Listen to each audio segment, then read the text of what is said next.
Hello, this is Dr. Mercola, and today I am going to examine the question, is soy truly the health food that many in the health food industry would have you believe it is?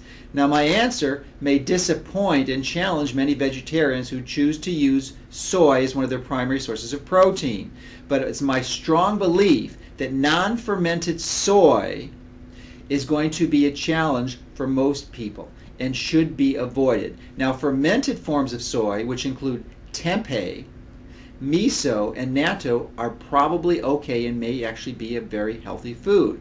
Now, fermented soy does not include tofu. Tofu is not a health food and it should be avoided, even though many people believe it's healthy for you.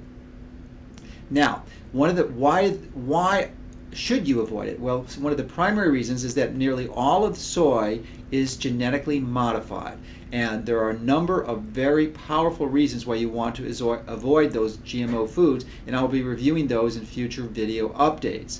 But suffice it to say, at this point, you clearly want to avoid GMO foods. Now, it is possible to get organically grown soy, but even if you were to obtain that, there's still intrinsic problems and complications with using soy as a food source. What are those? Well, soy is loaded with trypsin inhibitors. And trypsin is a very important digestive enzyme that you have that allows you to properly digest your protein. So when you consume soy, non-fermented soy, you're actually going to decrease your body's ability to consume and digest protein. Now, some of the other problems with it is that it is also loaded with goitrogens, and a goitrogen is a substance which actually impairs your thyroid function. Now, we really have an epidemic of thyroid impairment in our country, so why would we want to consume a food that can cause further harm to thyroid function?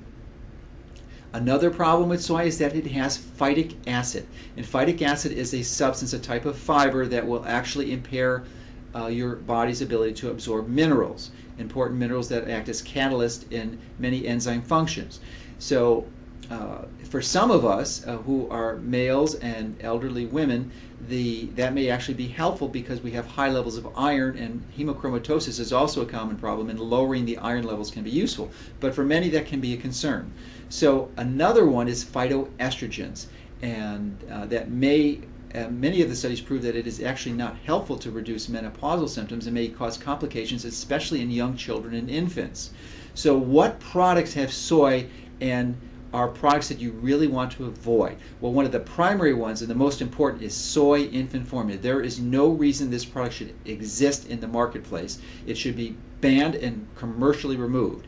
Infants fed soy formula, this has been shown clearly time and again, have up to 20,000 times the amount of estrogen circulating in their bloodstream than infants that are not fed soy formula. But soy formula is also loaded with dangerous toxins. It has excessive toxic levels of manganese and aluminum, and it's beyond my understanding why this product is even allowed on the market. Now, it is typically given to infants who do not or are unable to tolerate commercial milk formulas. But if that happens to be your case, these should not be on any of those commercial formulas.